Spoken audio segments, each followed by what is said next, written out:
আসসালামু আলাইকুম রহমতুল্লাহ। সুপ্রিয় নবম দশম শ্রেণীর শিক্ষার্থীরা, আশা করছি তোমরা প্রত্যেকেই আল্লাহ রহমতে ভালো রয়েছ। পদার্থবিজ্ঞানের একেবারে অধ্যায় 1 থেকে আজকে শুরু করব বেসিক নিয়ে। সুপ্রিয় শিক্ষার্থীরা, পদার্থবিজ্ঞান হচ্ছে এক প্রকার গণিত। তো পদার্থবিজ্ঞানের বেসিক সম্পর্কে যদি ধারণা না থাকে তাহলে সৃজনশীল এবং নৈর্বৃত্তিক করার সময় তোমরা সঠিকভাবে সমাধান করতে পারবে না। তো আমি একেবারে ধারাবাহিকভাবে অধ্যায় 1 থেকে শুরু করে অধ্যায় শেষ পর্যন্ত করার চেষ্টা করব ইনশাল্লাহ। পদার্থবিজ্ঞান অধ্যায় 1 ভৌত রাশি ও পরিমাপ। তার আগে বলে রাখি, আমার ইউটিউব চ্যানেলটি হচ্ছে মাহফুজ অনলাইন টিচ। যারা এখনও সাবস্ক্রাইব করনি, করার জন্য অনুরোধ জানাচ্ছি। এবং আমার ফেসবুক পেজটি হচ্ছে মাহফুজ শাহরিয়ার, অবশ্যই সেটি ফলো দিয়ে রাখবে। তাহলে নতুন নতুন ভিডিও তোমরা দেখতে পারবে এবং তার নোটিফিকেশান তোমাদের মোবাইলে আসবে। পার্ট 1-এ আমি কথা বলবো রাশি, মৌলিক রাশি, লব্ধ রাশি, মৌলিক একক, বিভিন্ন বিজ্ঞানীদের অবদান সহ গুরুত্বপূর্ণ বিভিন্ন বিষয়। সর্বপ্রথম কথা বলবো রাশি। রাশি আসলে এই ভৌত জগতে যা কিছু পরিমাপ করা যায়, পরিমাপযোগ্য সকল কিছুই মূলত রাশি। তো রাশির আবার ক্লাসিফিকেশান রয়েছে। রাশি হচ্ছে মূলত দুই প্রকার, মৌলিক রাশি এবং লব্ধ রাশি। মৌলিক রাশি হচ্ছে মূলত যেগুলোর কোনো যে সকল রাশি স্বাধীন, অন্য রাশির উপর নির্ভর করে না, বরং অন্যান্য রাশি এদের উপর নির্ভর করে, এরা হচ্ছে মূলত মৌলিক রাশি। আর লব্ধ রাশি হচ্ছে যে সকল রাশির অন্য রাশির উপর নির্ভর করে অথবা যে সকল রাশির মান এবং দিক দুটি রয়েছে, সেগুলোকে মূলত লব্ধ রাশি বলা হয়। তো মৌলিক একক 60টি নিশ্চয়ই অষ্টম শ্রেণীর বিজ্ঞান বইতে তোমরা সেটি শিখে এসেছ। দৈর্ঘ্য, ভর, সময়, তাপমাত্রা, তড়িৎ প্রবাহ, দীপন তীব্রতা এবং পদার্থের পরিমাপ। সুপ্রিয় শিক্ষার্থীরা, নিশ্চয়ই তোমরা এই বিষয়গুলো জানো। তোমাদের পাঠ্য বই, সহায়ক বই সব কিছুতে আছে। তার পাশাপাশি আমার এই ভিডিও থেকে আরেকবার নিজেকে যাচাই করে নেওয়া। তো মৌলিক একক 60টি নিশ্চয় জানো, সেটি একটু আগেই আমি বলেছিলাম। এরপর আমি 4 নম্বর বিষয় নিয়ে কথা বলি, বিভিন্ন বিজ্ঞানী এবং তাদের অবদানসমূহ। পদার্থবিজ্ঞানের প্রথম অধ্যায় শুরুতেই তোমাদের পাঠ্য বইয়ে বিভিন্ন বিজ্ঞানীদের নাম, তাদের অবদান রয়েছে। থেলিস থেকে শুরু করে পিথাগোরাস, আর্কিমিডিস থেকে শুরু করে বিভিন্ন বিজ্ঞানীদের নাম এবং অবদান, যাদের অবদানে আজকের পদার্থবিজ্ঞান এতটা সমৃদ্ধ, ওনাদের অবদান এবং নাম নিশ্চয়ই এখানে দেওয়া আছে। তোমরা সেই অংশটি পড়ে নেবে। পদার্থবিজ্ঞানের উদ্দেশ্য নিয়ে কিছু কথা বলি। প্রত্যেকটা বিষয়ের উদ্দেশ্য রয়েছে। আমরা সৃষ্টিকর্তা আমাদের সৃষ্টি করেছেন ওনার ইবাদতের জন্য। আমা খালাকতুল জিন্না ওয়াল ইনসা ইল্লা লিয়াবুদুন। একইভাবে পদার্থবিজ্ঞানেরও কিছু উদ্দেশ্য রয়েছে। এই অংশটুকু তোমরা পড়ে নিলেই পারবে আশা করি। এরপরে আমি কথা বলবো গুণিতক এবং উপগুণিতক নিয়ে। গুণিতকগুলো মনে রাখার জন্য বারবার প্র্যাকটিস করলে হয়। ডেকা, হেক্টো, কিলো, মেগা, গিগা, টেরা, ফেটা এবং এক্সা। ডেকা হচ্ছে 10 পাওয়ার 1, হেক্টো হচ্ছে 10 পাওয়ার 2, কিলো হচ্ছে 10 কিউব, মেগা হচ্ছে 10 পাওয়ার 6। মেগা থেকে, কিলো থেকে শুরু করে এক্সা পর্যন্ত সব পাওয়ারে পাওয়ার 3 করে বেড়েছে। লক্ষ্য করলে দেখবে কিলো মানে হচ্ছে 10 কিউব, মেগা মানে হচ্ছে 10 পাওয়ার 6, গিগা মানে হচ্ছে 10 পাওয়ার 9, টেরা মানে হচ্ছে 10 পাওয়ার 12, ফিটা মানে হচ্ছে 10 পাওয়ার 15, এক্সা মানে হচ্ছে 10 পাওয়ার 18।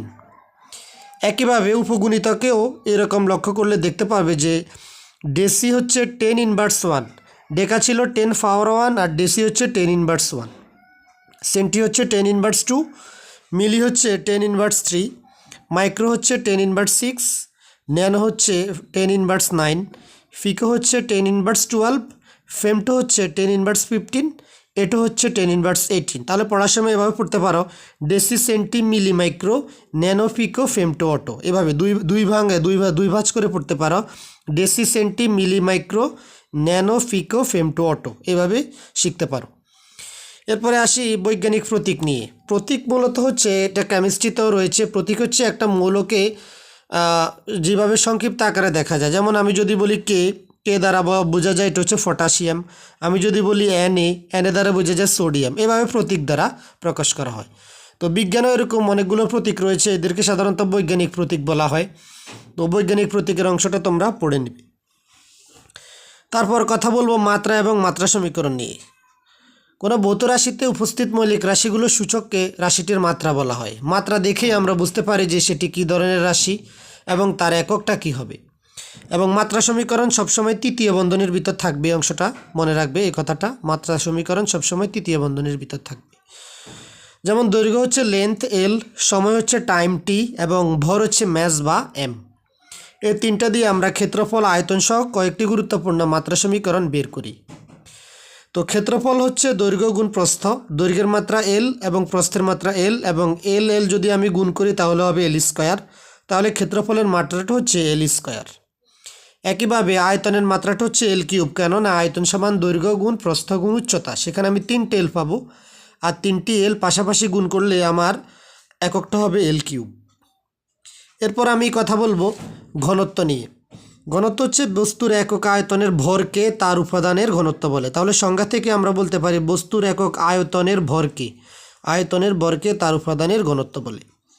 তো ভরের একক হচ্ছে এম, ভরের মাত্রা হচ্ছে এম, এবং আয়তনের মাত্রা হচ্ছে এল কিউব। তাহলে আমি এখান থেকে পাই M L inverse 3, M L inverse 3 হচ্ছে ঘনত্বের মাত্রা। এরপর আমি কথা বলবো বেগের মাত্রা নিয়ে। বেগের সংজ্ঞার ভিতরে রয়েছে যে দূরত্ব ডিভাইডেড বাই সময়, অর্থাৎ দূরত্বকে সময় দ্বারা ভাগ করলে বেগের মাত্রা পাওয়া যায়। তো দূরত্বের মাত্রা হচ্ছে এল, সময়ের মাত্রা হচ্ছে টি, তাহলে বেগের মাত্রা হচ্ছে এল ফার টি। এরপর আমি কথা বলবো ত্বরণ নিয়ে। ত্বরণের সংজ্ঞা থেকে যাওয়া যায় বা বলা যায় যে বেগ বৃদ্ধির হারকে ত্বরণ বলে এবং বেগ হ্রাসের হারকে মন্দন বলে। ত্বরণ কথাটা বললে আসলে মন্দন কথাটা চলে আসে। ত্বরণ হচ্ছে ধনাত্মক এবং মন্দন হচ্ছে ঋণাত্মক। তাহলে ত্বরণ থেকে বলতে পারি ত্বরণ সমান দূরত্ব ডিভাইডেড বাই সময় তার উপর হোল স্কোয়ার বর্গ। তো দূরত্বের মাত্রাটা হচ্ছে এল, সময়ের মাত্রা হচ্ছে টি, তার উপর রয়েছে স্কোয়ার। তাহলে সেখান থেকে আমি পাই এল ফার টি স্কোয়ার। তাহলে ত্বরণের মাত্রাটা হচ্ছে এল ফার টি স্কোয়ার। এরপর আমি কথা বলবো বলের মাত্রা নিয়ে। বলের যে মাত্রা রয়েছে সেটি হচ্ছে বল সমান ভর ইন্টু ত্বরণ। তো ভরের মাত্রাটা হচ্ছে এম এবং ত্বরণের মাত্রাটা হচ্ছে এল ফার টি স্কোয়ার। সেখান থেকে আমি বলের মাত্রাটা পাই এম এল ফার টি স্কোয়ার। বলের মাত্রাটা হচ্ছে এম এল ফার টি স্কোয়ার। তারপর আমি কথা বলবো কাজের মাত্রা নিয়ে। কাজের সূত্রটা নিশ্চয় জানো। কাজ হচ্ছে কি, বল প্রয়োগে যদি কোনো বস্তুর স্মরণ ঘটে, বল প্রয়োগে কোনো বস্তুর স্মরণ ঘটলে বল এবং স্মরণের গুণফলকেই কাজ বলা হয়, ডাব্লিউ ইকুয়াল এফ এস। তো বলের মাত্রাটা আমরা একটু আগে জেনেছি এম এল ফার টি স্কোয়ার, তার সাথে স্মরণের মাত্রাটা হচ্ছে এল। তাহলে আমি এখান থেকে গুণ করে যেটা পাবো সেটা হচ্ছে এম এল স্কোয়ার ফার টি স্কোয়ার। তাহলে কাজের মাত্রাটা হচ্ছে এম এল স্কোয়ার ফার টি স্কোয়ার। এরপর আমি কথা বলবো ক্ষমতা নিয়ে। ক্ষমতা হচ্ছে শক্তি রূপান্তরের হারকে ক্ষমতা বলে, বা একক সময়ে যে কাজ করে সেটিকে ক্ষমতা বলে, ফি ইকুয়াল ডব্লিউ বাই টি। অথবা আমি যেটাকে বলতে পারি ক্ষমতা ইকুয়াল বল গুণ স্মরণ। সেখান থেকে বলের মাত্রাটা হচ্ছে এম এল ফার টি স্কোয়ার এবং স্মরণের মাত্রাটা হচ্ছে এল। সেখানে আমি গুণ করলে পাবো এম এল স্কোয়ার ফার টি স্কোয়ার। তাহলে ক্ষমতার মাত্রাটা সমীকরণটা দাঁড়ালো এম এল স্কোয়ার ফার টি স্কোয়ার। এরপর আমি কথা বলবো চাপ নিয়ে। চাপ ইকুয়াল এফ বাই এ, অর্থাৎ চাপ ইকুয়াল বল ডিভাইডেড বাই ক্ষেত্রফল। সেখান থেকে বলের যে সূত্রটা সেটি হচ্ছে এম এল ফার টি স্কোয়ার এবং ক্ষেত্রফল হচ্ছে এল স্কোয়ার।